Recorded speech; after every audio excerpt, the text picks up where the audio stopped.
आपकी आंतरिक चेतना, आपके चेहरे का भाव भी इसी से झलकता है। वो 16,000 गुना आपके घर के सभी प्रकार की शक्तियों को डाइवर्ट करने वाली वस्तु है आईना।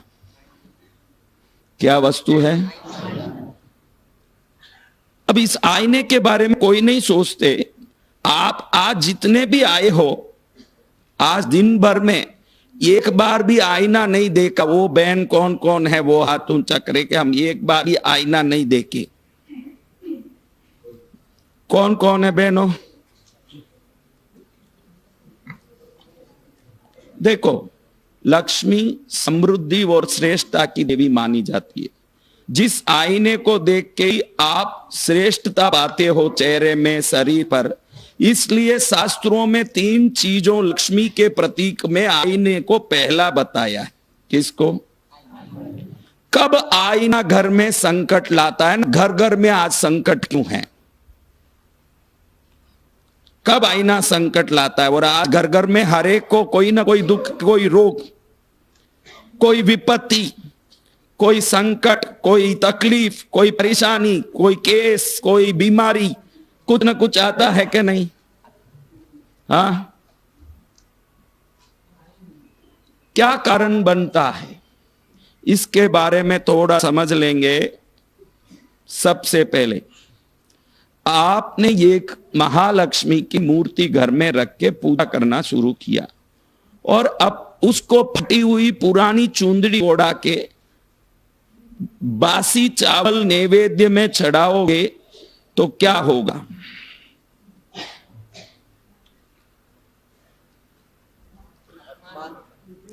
अगर आईना कांच लक्ष्मी है तो कोई भी घर वाले ये समझते नहीं हैं कि ये लक्ष्मी है, तो इसको भी ताजा तराजा रखना चाहिए। ज्यादातर घरों के आईने में बहुत पुराना आईना जिसका पूरा रस निकल चुका हो, चेहरा भी देखना हो तो 4 बार घूर घूर के देखना पड़े, वो आईना बदलाने की भी इच्छा नहीं होती। जो बहनें 500 साड़ियां लेके हर हफ्ते में 2 बदलाती रहती है, अपने घर के आईने को 15 साल में एक बार नहीं बदलाती, लक्ष्मी वहां कुपित होती है। जो आईने का पीछे का मेर्कुरी निकल चुका है, रस, और उसमें दाग धब्बा पड़ चुका है या वो फीका है, वो आईना ढंग का नहीं है, तो वो आईने को घर में रखने वालों को रोग या धंधे में नुकसान, दोनों में एक निश्चित होगा। क्या होगा? और हर घर में है। आपको क्या है, कुछ नहीं पड़ा, बाहर निकलो तो एकदम श्रृंगार करके निकलना है, लेकिन घर की व्यवस्था का ज्ञान तो 0/, हाँ? वो आईना सदा आपका बेकार है। अब सबसे बड़ा तकलीफ कब आता है? आज के जमाने में लोग डाइनिंग टेबल कहां होना चाहिए, पलंग कहां होना चाहिए, व्यवस्थाएं कैसी होना चाहिए। देखो, हमारे अरविंद भर कई समय से नॉर्थ में ही सिर रख के सो रहे हैं। मैं भगवान को पूछता हूं कि ये आज भी कुछ कर पा रहे हैं? भगवान, कैसे ये संभव है? असंभव है। ऐसे कोई पुण्य उदय है उनका कि गुरु तक पहुंचना लिखा था, इसलिए सेफली भगवान ने मेरे तक पहुंचाया। बाकी पॉसिबल नहीं है कि ऐसे रहे ना, पागल नहीं हो जाए, और पागल होके ही रहेगा आदमी। तो अव्यवस्थाएं आदमी को क्या कर देते हैं? हाँ, कुछ लोग हैं जो दूसरे को पागल कर देते हैं, वो अलग बात। मैं घर की बात कह रहा हूं कि घर कैसे पागल करता है। तो आप लोगों की शयन कक्ष की व्यवस्था कैसी होनी चाहिए, ये कितने लोगों को पता है? तो शास्त्र कहता है कि महालक्ष्मी शयन कक्ष में नहीं रहती। कौन शयन कक्ष में नहीं रहती? यानी आपके बेडरूम में आईना नहीं होना चाहिए। और हर घर में बेडरूम में आजकल ड्रेसिंग टेबल रहता है और बड़ा सा कांच लगा रहता है। या तो नींद बराबर नहीं आएगा, या तो कोई रोग लगेगा, या घर में अनबन होगा, या धंधे में कोई तकलीफ होगा। जिस घर में बेडरूम में आईना है वो सुखी नहीं हो सकता, 101% गारंटी है। वो कभी भले ही पैसा वाला हो, इधर बात पैसे की नहीं है, कोई ना कोई प्रकार से वो अतृप्त रहेगा। और हर घर में होता है, कोई अलमारा है, बेडरूम में, उसमें आजकल अलमारे में कांच तो आता ही है, कांच लगा रहता है, तो क्या कर सकते हैं महाराज साहब, उस कांच के ऊपर पर्दा लगा सकते, ये तार या स्प्रिंग लगा के, जब देखना हो देख के उसको पर्दा डाल सकते हैं। ड्रेसिंग टेबल है तो देखना हो तो देख के पर्दा लगा सकते हैं, क्योंकि ये कांच ऐसा है जो 16 दिशाओं में, देखो आप ऐसे देखते हो और आपका चेहरा दिखता है, इसका अर्थ ये नहीं कि कांच आपके सामने रिफ्लेक्ट हो रहा है, आपकी दृष्टि पड़ती है, उसके बाद वो रिफ्लेक्ट होता है, वो रिफ्लेक्शन पीछे जाता है, पीछे जाके ईस्ट में, वेस्ट में, नॉर्थ में, south east, south west, north east, 16 दिशाओं में रिफ्लेक्ट होके हर दिशा में हजार गुना रिफ्लेक्शन ले जाता है, इसीलिए कुल 16,000 गुना उसमें से शक्ति नकारात्मक या सकारात्मक निकलती है।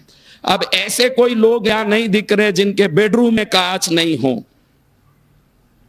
हाँ, आपको अब बुढ़ापे में क्या कांच की जरूरत पड़े, इसलिए रेवे नहीं। हाँ, ज्यादातर, और किसी को बुढ़ा बोल दो वो लड़ने आते हैं मेरे से, इसलिए वो भी नहीं बोलना, कलयुग।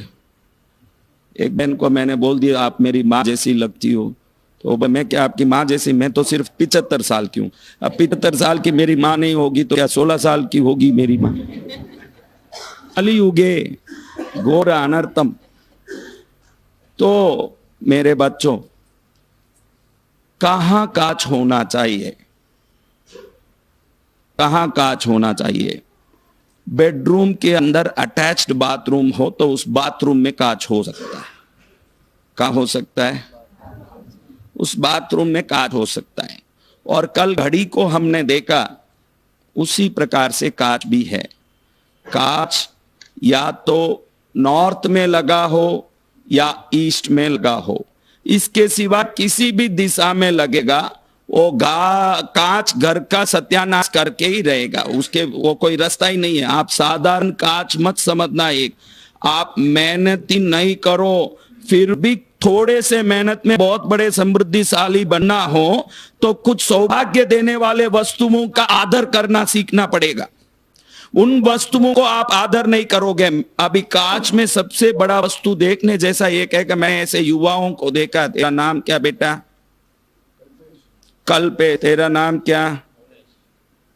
हाँ, तेरा जय, तेरा क्या बेटा? सिद्धार्थ। अब इन सबको देखोगे तो इनके पास एक आदत है जिससे वो दुखी होते हैं। क्या आदत? जब भी शेविंग करना होता है, एक टेबल पर कांच रखे होते हैं ये बच्चे। आज के युवाओं में अचानक एक कांच उठाएंगे और टेबल पर रख देंगे और ऐसे करके ऐसे ऐसे शेविंग करने लगेंगे। 99% लोगों का ये आदत है, वो कांच को झुक के देखते हैं, और जब भी आप कांच को झुक के देखते हो तो निश्चित ही आपके जीवन में पतन होगा, ये गारंटी है, वो कोई रास्ता ही नहीं। कांच साधारण वस्तु मत समझो, कांच का सही उपयोग समझ लिए तो हर दिन वो कांच आपको उन्नति की सीढ़ियों में ले जाएगा। वो मात्र आईना नहीं है, समृद्धि को देने वाला मां लक्ष्मी का प्रतीक है।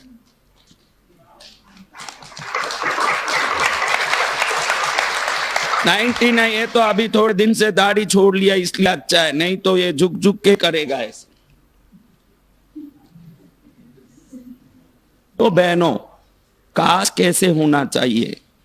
जब भी आप टिक्की लगाती हो, चेहरा देखती हो, थोड़ा सा अपने कद को यूं उठा के देखें अगर, तो सर्वोत्तम है। जो कद उठा के देख सके ऐसी जगह कांच हो, और हम थोड़ा सा ऐसे उठ के देख के कांच में अपना दर्शन करते हैं तो उनकी उन्नति को कोई नहीं रोक सकता, कांच उनको ऊपर ले जाता है। और जो झुक झुके एकदम नीचे लगा दें पहले और फिर झुक झुक के देखें तो कांच पतन की ओर ले जाता है, क्योंकि जो ज्योमेट्रिकल एनर्जी, जो गैलेक्सियल एनर्जी है, उस एनर्जी को अनंत गुना करने का काम मेरकुरी कर सकता है, और कांच इस काम को करने वाला एक ही वस्तु है घर में, और कुछ नहीं है। एनर्जाइजर कहने वाले वस्तुओं में आपके हर घर में नॉर्मली उपस्थित एनर्जाइजर कांच मात्र ही है।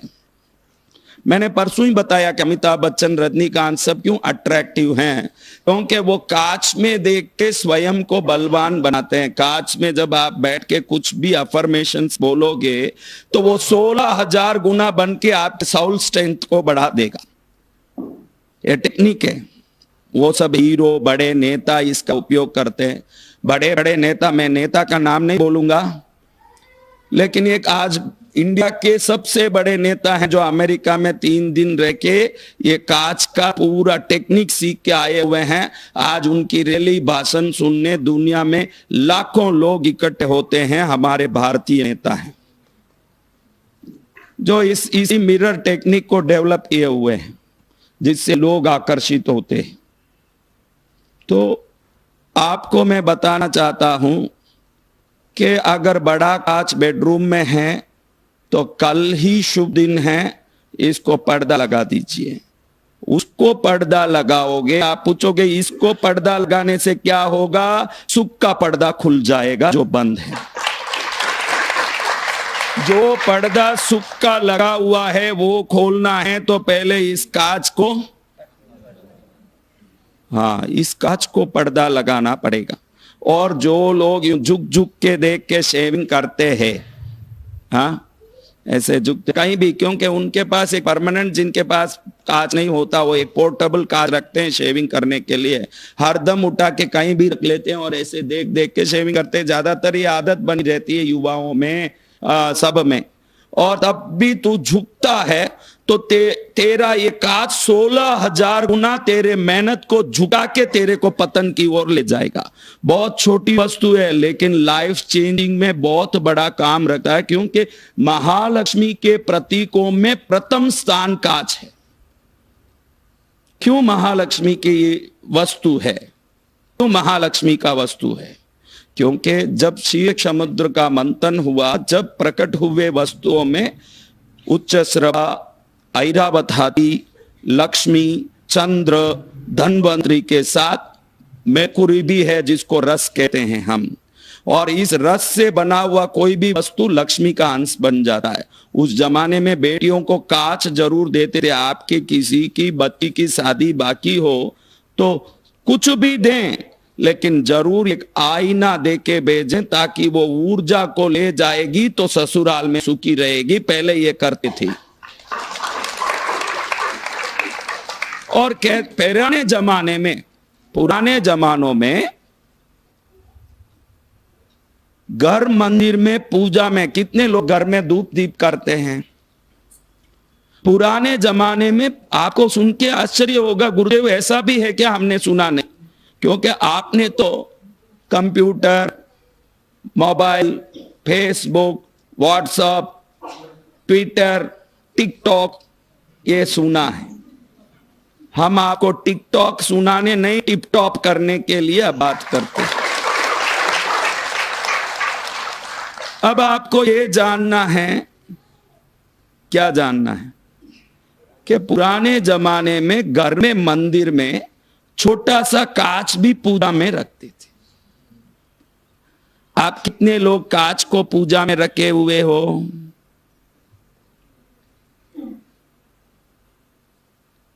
एक छोटा सा कांच पूजा में रखने से आपके पूर्वज या कोई इष्ट देवता जिनकी 10 पीढ़ी पहले आपके पूर्वज पूजा करते हो, धीरे धीरे वो विलुप्त हो गया, आप भूले, आपको पता नहीं हो, वो घर में आके झांके कि भाई मैं हूं कि नहीं। अगर उनकी मूर्ति, फोटो कुछ नहीं हो, अगर कांच हो तो उसमें खुद को देख के हाँ मैं हूं, मैं यहां हूं, खुश हो करके आशीर्वाद देते हैं कांच। जब भी वो कांच में देखेंगे, उनको खुद दिखेंगे, वो कहेंगे कि मुझे भी रखा है इन्होंने। जिनके पूर्वजों को प्रसन्न करना हो वो अपने घर मंदिर में कांच रखते थे। और जिनको कुलदेवी का पता नहीं है, कई लोग ऐसे हैं जो कुलदेवी को जानते नहीं कि हमारी कौन है कुलदेवी। कितने लोग जानते हैं, कितने लोग नहीं जानते। कोई एक आधे ऐसे हों तो उस घर में अपनी पूजा में छोटा सा कांच रखने मात्र से 1 महीना 48 दिन में चमत्कारी रूप से कुलदेवी का नाम पता चल जाता है। वो कांच वो देवी को लाके खड़ा कर देता है। जिसको कुलदेवी का पता ही नहीं हो वो कांच की पूजा करें तो कुलदेवी प्रकट हो जाती है, क्योंकि कांच अपने जो निजी देवता हैं घर में उनको खींच के लाने की ताकत भी रखता है। क्या करता है? हाँ, अभी कांच के बारे में बताएं तो 4-5 घंटा बता सकते हैं, क्योंकि ये कांच दुनिया का कोई भी काम करने का ताकत रखता है। अब आपके घर में कहां कहां कांच है? हॉल में है, पैसेज में है, बेडरूम में है, बाथरूम में है। तो ध्यान रखने जैसा है कि कांच कभी भी ईस्ट के वॉल में या नॉर्थ के वॉल में ही लगेगा। कहां लगेगा? बाथरूम में लगे तो अच्छा है कांच। कहां लगे? बेडरूम में होना नहीं चाहिए। कहां नहीं होना चाहिए? अलमारों में आजकल कांच लगा के देते हैं कंपनी वाले। कोई भी अलमारा खरीदो, एक साइड एक बड़ा कांच, एक साइड दरवाजा होता है, तो उसको पर्दा लगा के रखना चाहिए। जब देखना हो तो देख सकते हैं, वो खाली नहीं रहना। वो 24 घंटा, आप क्या 24 घंटा देखते रहते हो? तो बाकी टाइम वो पूरे ऊर्जा को ऐसे घुमा घुमा के पूरे घर की शक्ति को खींचता है। इसलिए घर में लड़ाई झगड़ा, दुख, रोग, संकटों, व्यापार में तकलीफ, ये सब प्रकट होगा अगर कांच व्यवस्थित नहीं हो तो। अब इस कांच को आप लक्ष्मी मानिए। क्या मानना है? तो लक्ष्मी को पुराना कपड़ा पहनाए तो कितना मजा आए? नहीं आए।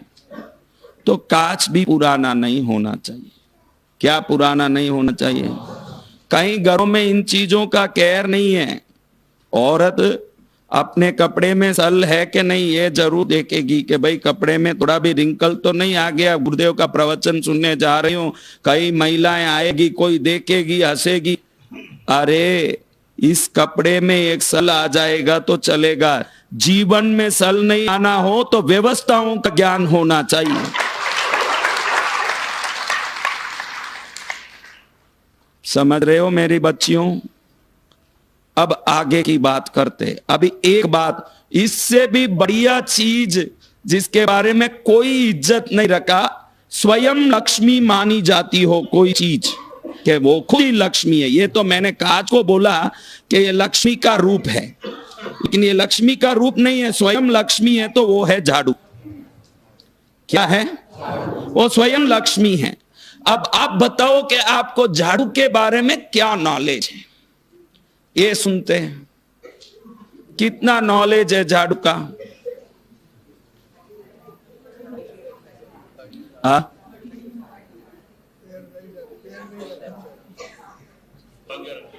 क्या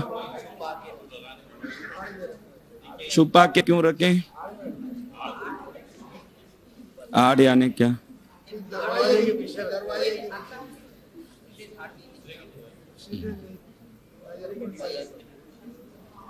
आपका ज्ञान अद्भुत होने से ही मैं आप सबका प्रवचन सुनने यहाँ आया हूं। क्यों? इतने अद्भुत ज्ञानी नहीं होते तो मैं आपका सुनने आता कहां? अब सुनो मेरी बात। जो जो वस्तु श्रेष्ठता लाती है वो सब लक्ष्मी के अंश हैं। आज एक घर की शुद्धि, वो कितने बड़े करोड़पति का घर हो कि झोपड़ा हो, वो घर शुद्ध होके चमकता है झाड़ू से। किससे चमकता है? चमकता है। तो ये झाड़ू मात्र एक ही जगह हो सकता है घर में, दरवाजे के पीछे, न आड़ में, न उसके अंदर, न इसके आगे, न ऐसा नहीं है। झाड़ू को रखने के लिए आगमों में, पुराणों में, शास्त्रों में, इतिहास में एक ही जगह बताई है, वहीं झाड़ू रख सकते हैं और कहीं नहीं रख सकते। वो है नॉर्थ वेस्ट कॉर्नर। उसके सिवाय घर में कहीं झाड़ू नहीं आ सकता। अगर और कहीं भी वो गया तो वो धन को खींच के नुकसान करेगा। वायव्य कौन? वायव्य कौन? उत्तर पश्चिम कॉर्नर, उत्तर और पश्चिम का कोना, उत्तर पश्चिम।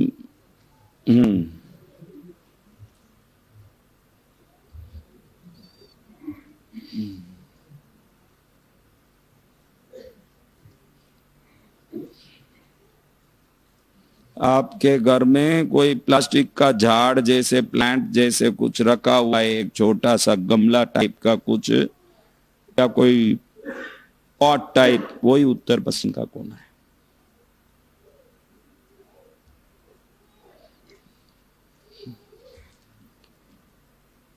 अब देखो, आप किस से चलते हो?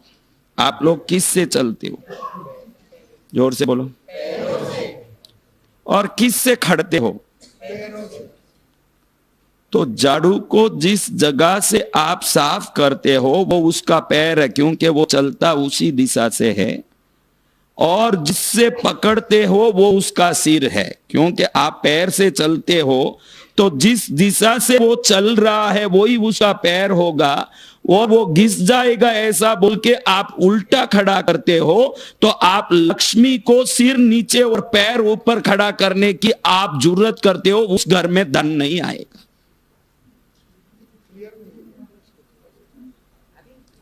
अरे कैसे क्लियर हो?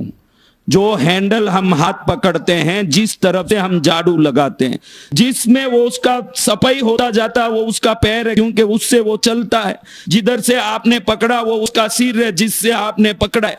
और घर में रखते समय आप सोचते हो कि ऐसे खड़ा करूं तो टूट जाएगा, मुड़ जाएगा, घिस जाएगा, इसलिए हैंडल नीचे और ऊपर उसका पैर करके आप सिर करके खड़ा करते हो, तो पैर ऊपर और सिर नीचे हो जाता है, तो उस घर में लक्ष्मी का श्राप होता है जो झाड़ू को खड़ा करता है। अगर वो घिसता भी हो, मुड़ता भी हो, नियम यही है कि हैंडल ऊपर हो और जिससे झाड़ू मारते हो वो भाग जमीन की तरफ हो। आप में कौन कौन ऐसे रखते हैं? आड़ी तो दो चीजों को जिंदगी में कभी नहीं रखना। जिस घर में लक्ष्मी सो गई उसकी गति सत्यानाश है।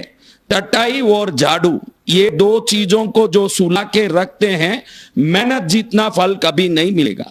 कितनी चीजों को? चटाई को सुला के, कई लोग चटाई को समेट के बीरू के ऊपर, अलमारे के ऊपर डाल देते हैं और सुला के रखते हैं, और झाड़ू को सुला के रखते हैं। तो चटाई और झाड़ू को सुला के रखोगे तो तकदीर भी सोने वाला ही है। दो चीज कभी सोएगा नहीं जिंदगी में। झाड़ू खड़ाई होगा और भी वायव्य कोण में ही खड़ा होगा। कहां खड़ा होगा? और किसी कोण में खड़ेगा ही नहीं। आप सोचो कि कहीं भी खड़ा दूं, दरवाजे के पीछे खड़ा दूं, किसी को दिखना नहीं चाहिए। अरे ये आपकी लक्ष्मी है, दिखेगी तो भी आपकी है, नहीं दिखेगी तो भी आपकी है। इसको छुपाने की क्या, झाड़ू को छुपाने से क्या तात्पर्य है? मुझे समझ नहीं आया, क्योंकि मैं जो भी बता रहा हूं इसका कारण भी बता रहा हूं कि ये क्यों ऐसे करते हैं। लक्ष्मी सो गई तो क्या होगा?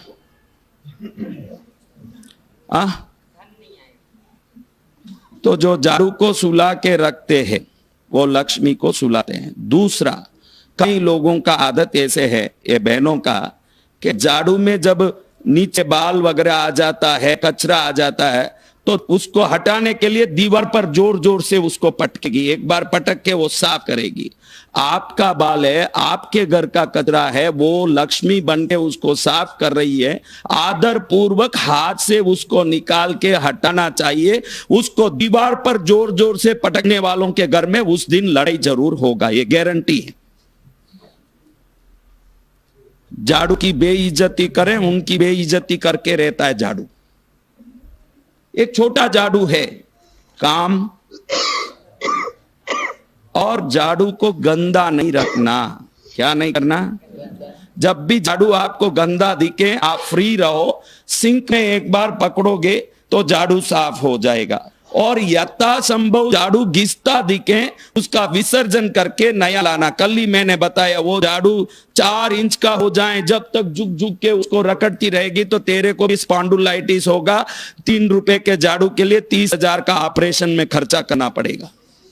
अब मैंने लीला दिखाती है, मैं घर कितना, पति को देखो मैं घर कितना संभालती हूँ, ये झाड़ू इतना हो गया फिर भी मैं संभाल रही हूँ, लेकिन मेरे को एक साड़ी लेना है, 10,000 दीजिए। अरे झाड़ू ले ले 100 रुपए का, घर संभालने वाली। हाँ, झाड़ू ही ले ले। झाड़ू को कभी दीवार से पटक, सब बहनें ये करती है, उसको साफ करने झाड़ू पर हाथ नहीं लगाएगी, उसको घृणा आता है। ये गंदगी में कैसे हाथ डालूं? ये गंदगी क्या अमेरिका से आया है? तेरा ही बाल है। ये कचरा किसे आया है? कहां से आया है? तो अपने झाड़ू को आदर नहीं करें, वो झाड़ू उसके सुख को भी बाहर के बाहर फेंक देता है। क्या करता है?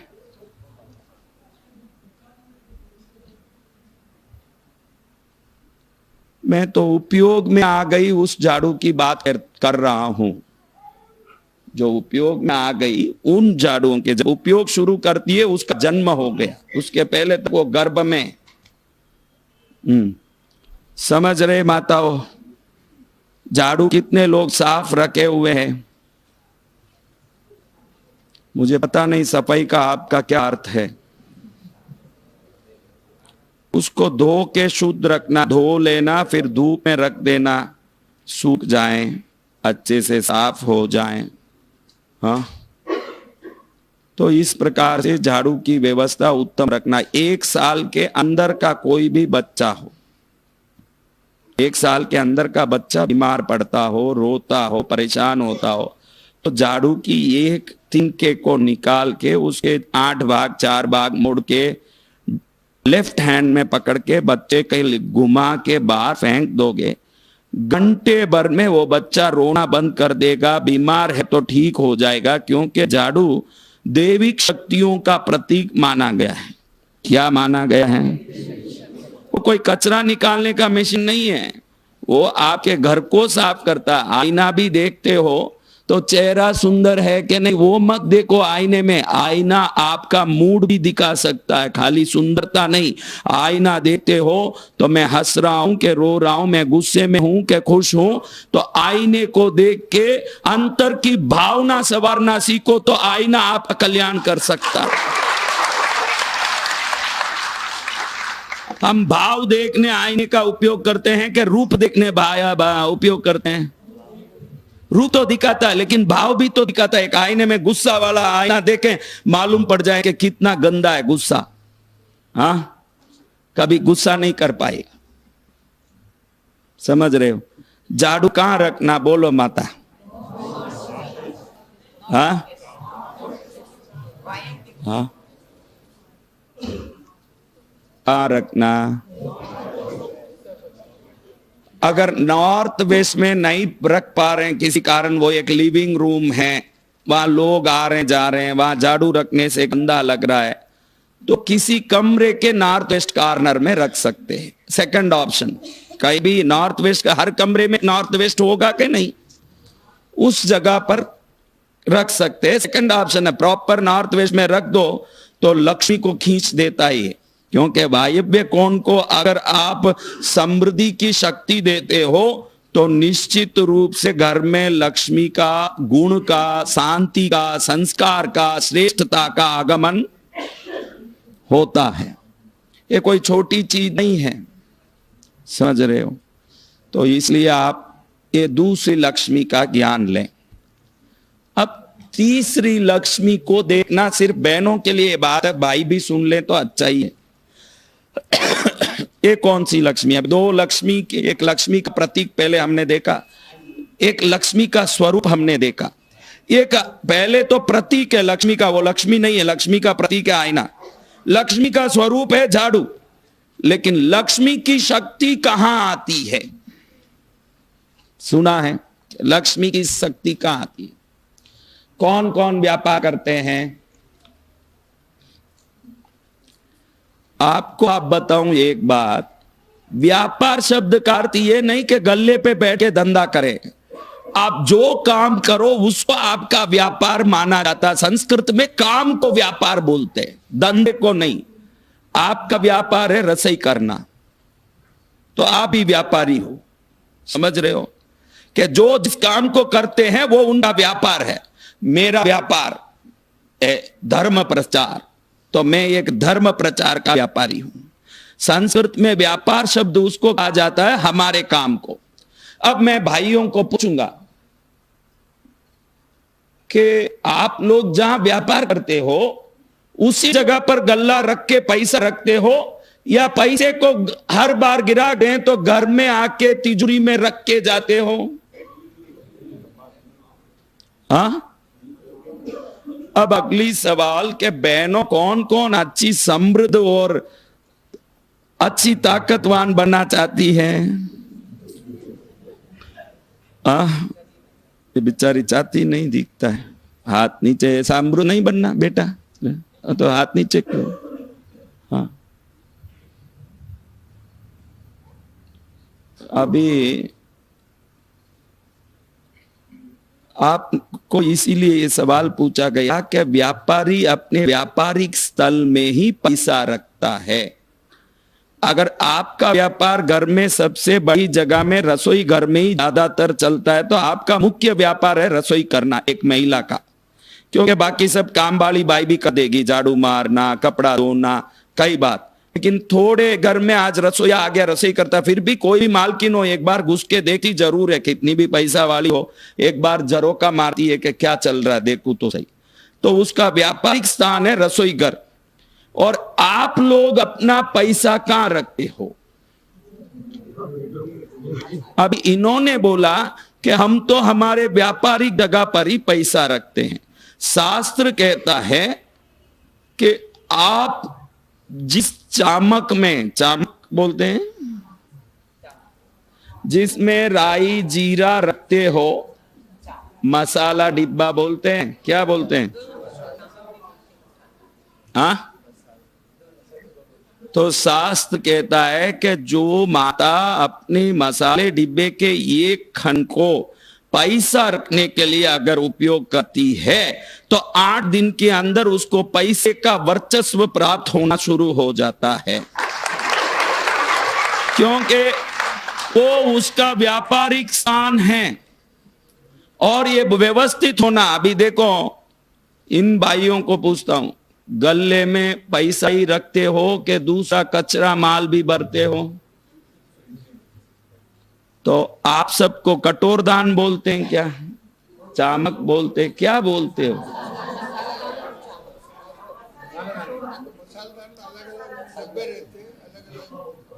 हाँ, देखो एक ऑरा फोटोग्राफी को अगर कोई जानते हो, हर वस्तु की एक एनर्जी है। जीवित वस्तु, जड़ वस्तु, जीवित वस्तुओं की एनर्जी विज्ञान में है, violet, indigo, blue, green, yellow, orange, red. जड़ वस्तुओं की ट्राई कलर्स में है, 3 कलर में ऑरा होगी जड़ वस्तुओं की, लेकिन वस्तु में एनर्जी है। तो आजकल रसोई में काम करने को किसी को आनंद नहीं आता। पति, अगर आप में जितने भी लोगों, जहां तक मैं समझता हूं,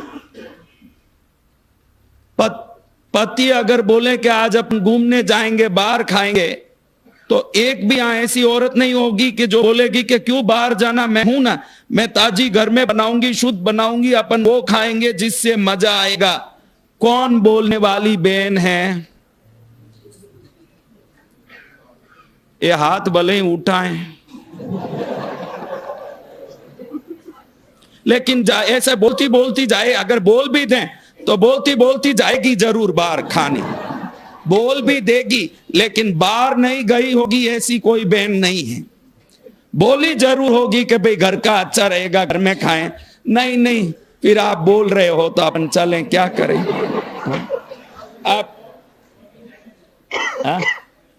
आपका शरीर अभी ऐसा है, फिर जाने दे तो क्या होगा? हाँ, तो उसको मालूम है कि इसके मेरे पति के बाहर जाने से मुझे ही फिर उनको ग्लूकोज चढ़वा के बैठना पड़ेगा, तो होशियार होने से नहीं जा रही है। अभी देखो, एक होटल में कितना भी खाना स्वादिष्ट क्यों ना हो, होटल चलाने वाला व्यक्ति नफे के लिए होटल चलाता है कि आपको सर्विस देने के लिए होटल चला रहा है?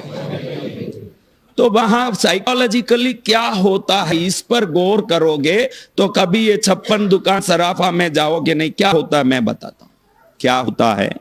जब आप जाते हो, कोई भी आप पराठा या डोसा या इडली ऑर्डर करते हो, 2 इडली, 2 डोसा, 2 पराठा, कुछ भी, इसमें कोई भी साइड डिश अनलिमिटेडली उनको देना पड़ता है, जैसे चटनी हो, सांबार हो, कोई साइड डिश। तो वो ये चाहता है कि ये जो ऑर्डर करता है वो ज्यादा पीस ऑर्डर करें, साइड डिश कम से कम खाएं ताकि मुझे नफा मिल सके।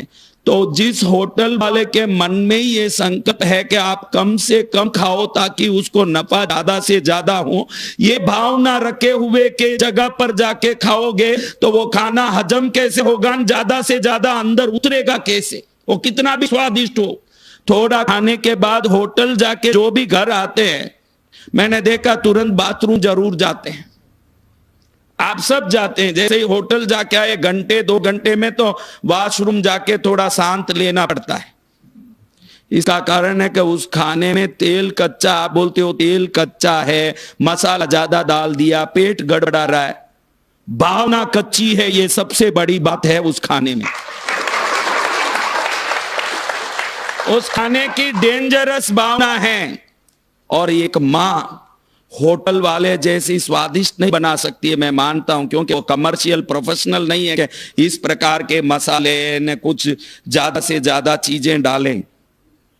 लेकिन वो मां ये चाहती है कि मेरा बेटा, मेरा पति, मेरे परिवार वाले ज्यादा से ज्यादा खाएं, खुश रहें, भले ही वो स्वादिष्ट नहीं हो। वो खाने को जितना खाओगे आपका शरीर तंदुरुस्त पुष्ट होता जाएगा, क्योंकि मां का प्रेम उस खाने में भरा हुआ है।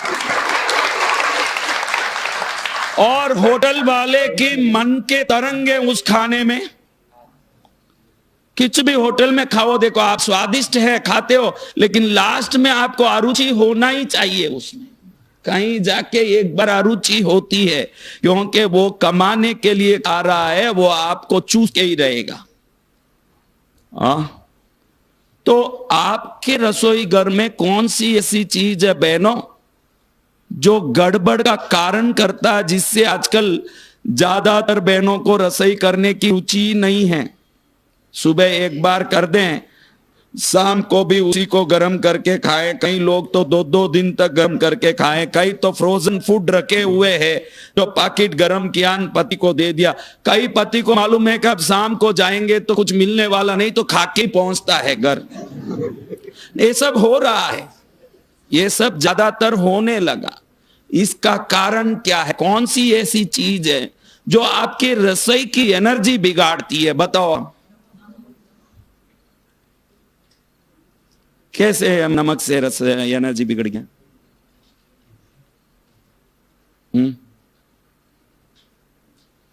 फटाफट लिख लिया। तो मैं कुछ लिखता, लेकिन उठूं बैठूं तो काम नहीं आए, वो माइक का फिर सिस्टम नहीं आवे। उधर कई लोग मेरे को मैसेज कर देते, साउंड नहीं आ रहा, साउंड नहीं आ रहा, चिल्ला रहे हैं। इसको कई लोग यही होंगे, इसका नंबर पकड़ के।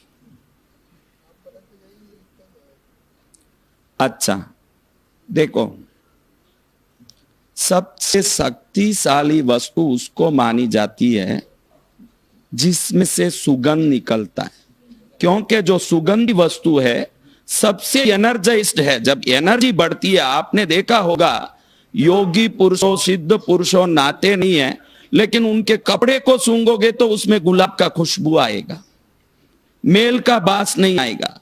जब शक्ति सर्वोत्तम बन जाती है तो वो सुगंध में परिवर्तित हो जाती है। किसी भी साधक का आप कपड़ा सूंघोगे तो उसमें खुशबू आएगा, क्योंकि वो लोग साधना से अपनी शक्ति को एनहांस करते हैं। Enhancing creates the energy and the energy creates fragrance, light. जो ये वस्तुओं में लाइट नहीं आ सकती, क्योंकि ये जीवित नहीं है। जीवित पुरुषों के शरीर में तो उजाला भी आता है, लेकिन ये वस्तु सुगंध डालती है। तो ये ऊर्जावान वस्तु को दूसरे वस्तुओं के साथ जोड़ने से टकरा के घर में अशांति होती है। आपके घर की अशांति का कारण सबसे बड़ा है आपका मसाले का डब्बा। क्या डब्बा? एक तो मैंने बोला कि मसाले डब्बे में रुपया रखना चाहिए, बोला कि नहीं? आप मत हो तो बहनों सुनेगी, आप खाली अनुमोदन करो। तो क्या भाई इतने इंटरेस्ट से सुन रहे हैं कि मुझे पता है कि ज्यादातर वही रसोई करते हैं, तो उनको ये सब पूरी चीजों का ध्यान रखना पड़ता है कि भाई आके तो गुरु महाराज क्यों इन औरतों को देख के बात करते हैं? रसोई तो हम कर रहे हैं घर में, सुनना तो हमको चाहिए। सचिन भी देखो अभी भूखा ही लग रहा है, घर जाएगा, रसोई बनाएगा, खुद भी खाएगा, इसको भी खिलाएगा। हाँ, तो अभी ये मसाला दानी कैसा होना चाहिए? तो एनर्जी देखो, आप राई का एक फोटोग्राफी लो, राई का, राई की फ्रीक्वेंसी 13 डिग्री है। अगर राई का कोई भी ऑरा फोटोग्राफी लिया हो तो राई की फ्रीक्वेंसी 13 डिग्री है। और मिर्च पाउडर, धनिया पाउडर -7 डिग्री है, क्योंकि वो मसाले का सर्वोत्तम वस्तु होने के कारण रिवर्स में उसकी आ जाती है। और हर बहन राई डब्बे में हल्दी पाउडर, मिर्च पाउडर ऐसा साथ रखती है, तो दोनों मिलकर के रसोई घर की वस्तु की शक्ति को बिगाड़ के घर में कोई ना कोई विघ्न उत्पन्न करते हैं। राई है, हल्दी है, छोटी चीज है, आपको लगे पाउडर है, इसमें क्या है, लेकिन एक कुमकुम का पाउडर सौभाग्य दे सकता है, तो रसोई का हल्दी पाउडर समृद्धि भी दे सकता है। इसका ध्यान रख के ही चलना चाहिए। अगर ये नहीं है तो गड़बड़ है। तो ये कठोर दान कैसे होगा बहनों? ये कैसे हो सकता है? देखो, 3 चामक, हम चामक बोलते हैं इस डब्बों को हमारी भाषा में, अभी क्या बोलना मैं 3 चामक रक्त, क्यों मुझे मसाला डिब्बा बोलना पसंद नहीं है, क्योंकि ये सब दैविक चीजें हैं, इनको मसाला बोलना हमारे जैसे संतों को शोभा नहीं देता, क्योंकि इसी से कई तंत्र क्रियाओं होते हैं, कई मंत्र, राई से तो कितनी तांत्रिक क्रियाएं होती है, वो कोई साधारण मसाला नहीं है। तो 3 डब्बे होनी चाहिए। कितनी डब्बी? हर घर में 3 डब्बी अलग हो जाए तो हफ्ते भर के अंदर घर में व्यापार की वृद्धि, घर में शांति, सुख समृद्धि बढ़ने लगती है। कितने डब्बे? अभी कितने डब्बे बहनों? हाँ,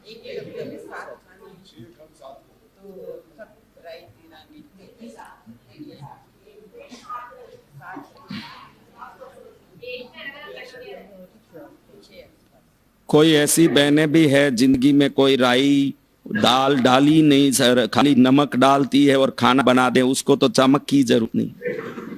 स्पेशल बहनों होती है कोई। तो पहला चामक में सिर्फ जो तेल गरम करते समय डालते हो, राई, उड़द की दाल, मोगर, ऐसे दाल वस्तु और राई एक में हो सकता है, उसमें जीरा हो सकता है।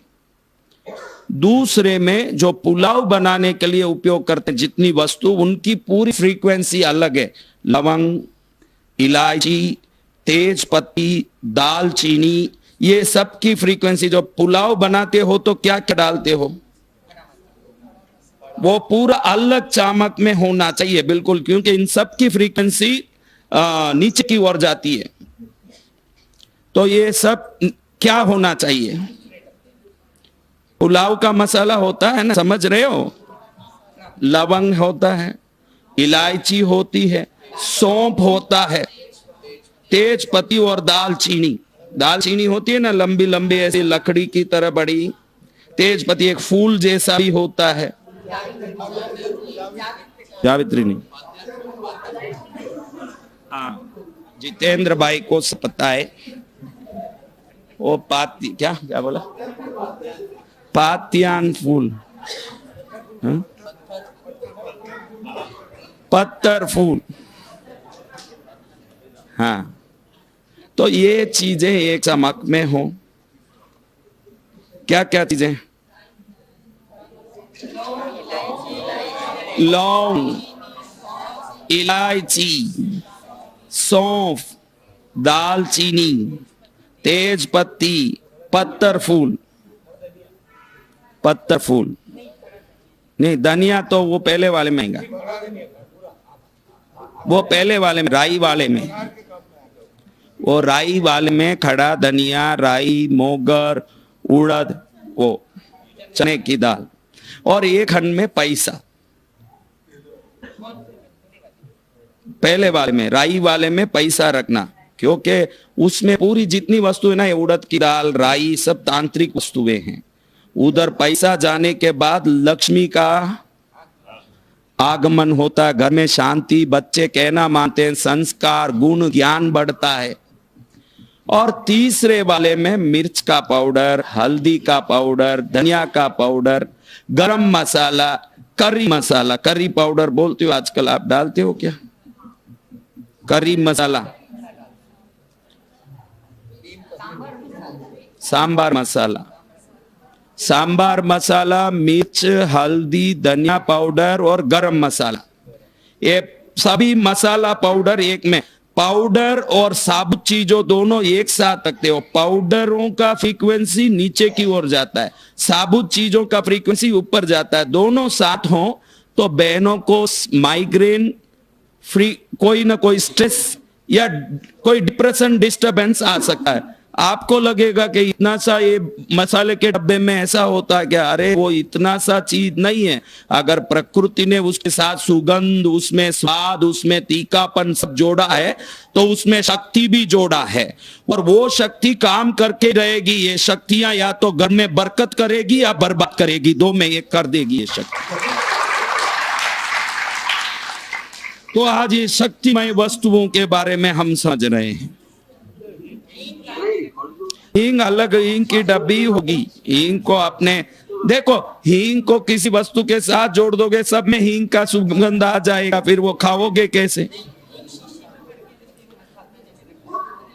ग्लास के बोतल में रखो हींग बढ़िया अलग से, प्लास्टिक में हींग मत रखो। एक कांच के बोतल में हींग रखा करो। हींग भी एक तांत्रिक वस्तु है। हींग का उपयोग कई चीजों में आता है, मैं बाद में बताऊंगा।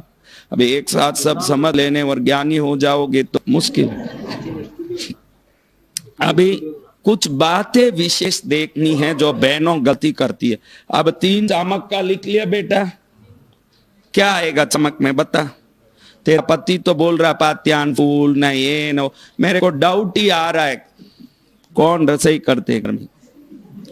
अभी भी कई चीजें बोल रहा है अलग अलग। हाँ अच्छा, तब ठीक है, किराना बाजार में ठीक है। चलो अभी बोलो क्या क्या वस्तु किस में होगा?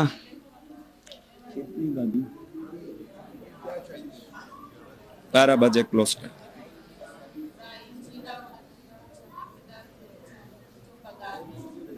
उसमें पैसा रखना।